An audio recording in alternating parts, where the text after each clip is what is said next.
You know, I'm calling this from scratch build, and I don't have any 16th inch plywood, 1/16 plywood.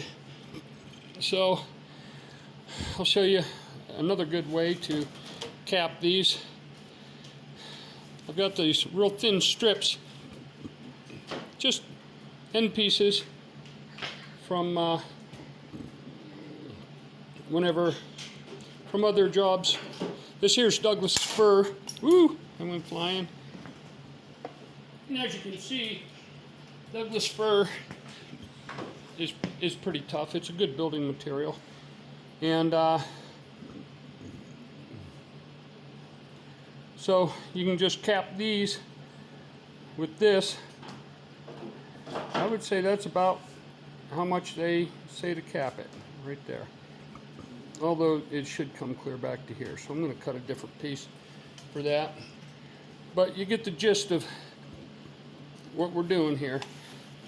And then these here are 50 thousandths. So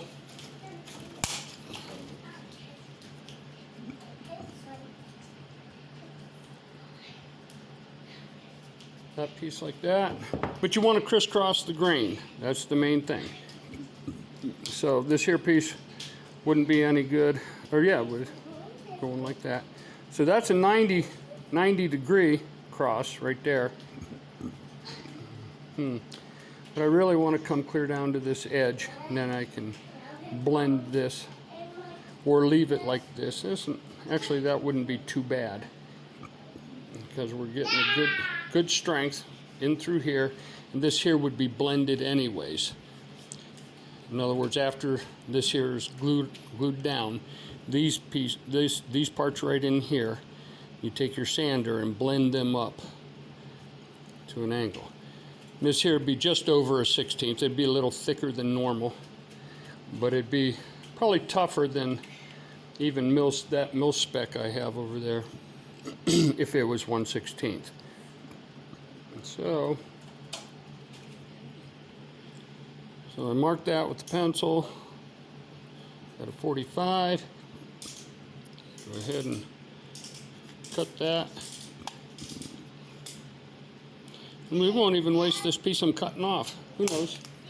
Might need it somewhere. Let's set it right there. Now we got this. Just like that. We got this.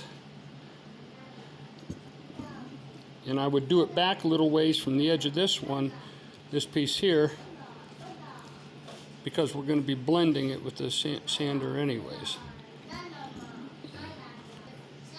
Next one, we just need a triangled piece.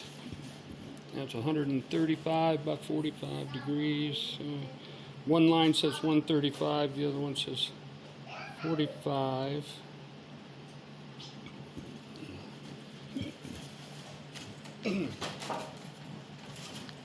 Well, that's a long cut to make. Let me get this around so I can use my right hand better.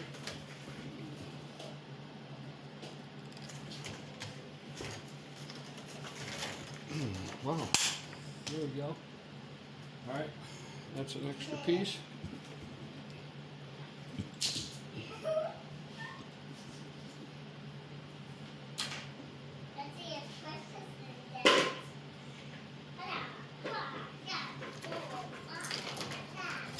Oh, come on. Ooh.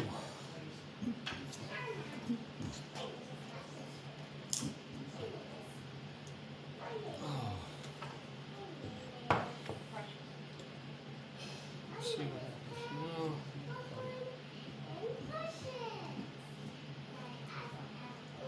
Maybe this needs sharpened up.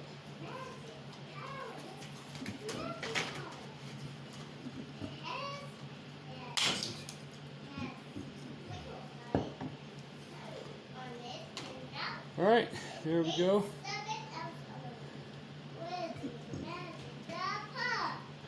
All right, so we got that piece going that way. This piece going that way. Now this one's 45 degrees. I like that one a little bit better. Going 45 degrees.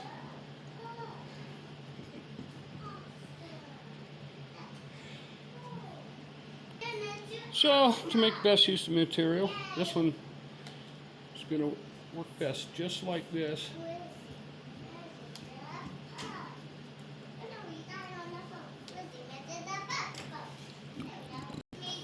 Okay, so this one here, I'm just going to go ahead and cut 90 degree grain pattern on it. And I don't know how many of you caught my mistake right here. This here's where a hinge goes. This has to be 2 3/8 of an inch wide. So I got to cut a new piece to go all the way across this. And I said 2 3/8, but 2 3/8 is from bolt to bolt on the hinge. The actual pieces here are 3.5 inches wide. And my granddaughter's getting impatient and wants her cartoons back on, so let's make this real quick. Okay, back here where the hinge is, okay, I don't know if you can see the pencil markings, so I got to cut that like that. Then I'll make a 90 degree with 2 more pieces like this and trim them up. And that's going to be the exact width of the hinge. And this here will all be blended up to that point. Now, you get over here, there's this middle section, 12.5 inches right here. And let me adjust this camera. Okay, so this here took me about 5 minutes to cut these pieces that are going to be going at a 45 degree angle. And what you'll do is you'll glue them down and butt them up to each other real snug, and then you'll lay this solid piece over top of them, all pre-glued up. Lay it right over top of them, and then get a bunch of wider footed clamps to lay across this. And that's good enough. That's probably going to be stronger than your 1/16 plywood, especially being Douglas fir. And here you can see them glued up. That there one's got a real wide foot. This one here is where the hinge goes. It's pretty wide, so I needed 2 clamps plus right up here another one. This here is, as you can see, they're kind of raggedy and that not perfect, and that's no big deal because this is all going to be sanded and blended, so, and trimmed up. Now I got these all glued up, but once I slather glue on top of them, especially in the joints there, then I'll make sure they're all pushed together real tight.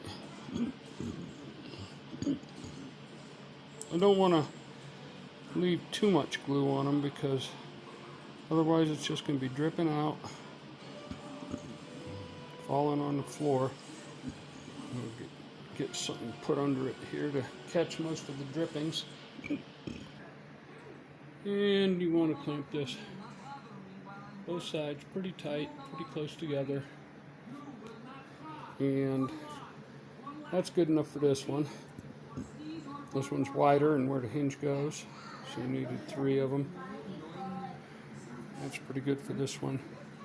So that's an idea of how you can clamp up or cap these here blocking if you don't have any 16th inch plywood and you don't want to use 1/8 inch.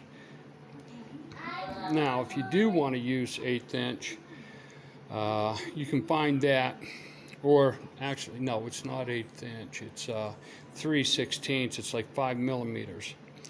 You can find that at Home Depot and Lowe's real easy, but that's pretty heavy, fairly thick. It's really stiff plywood.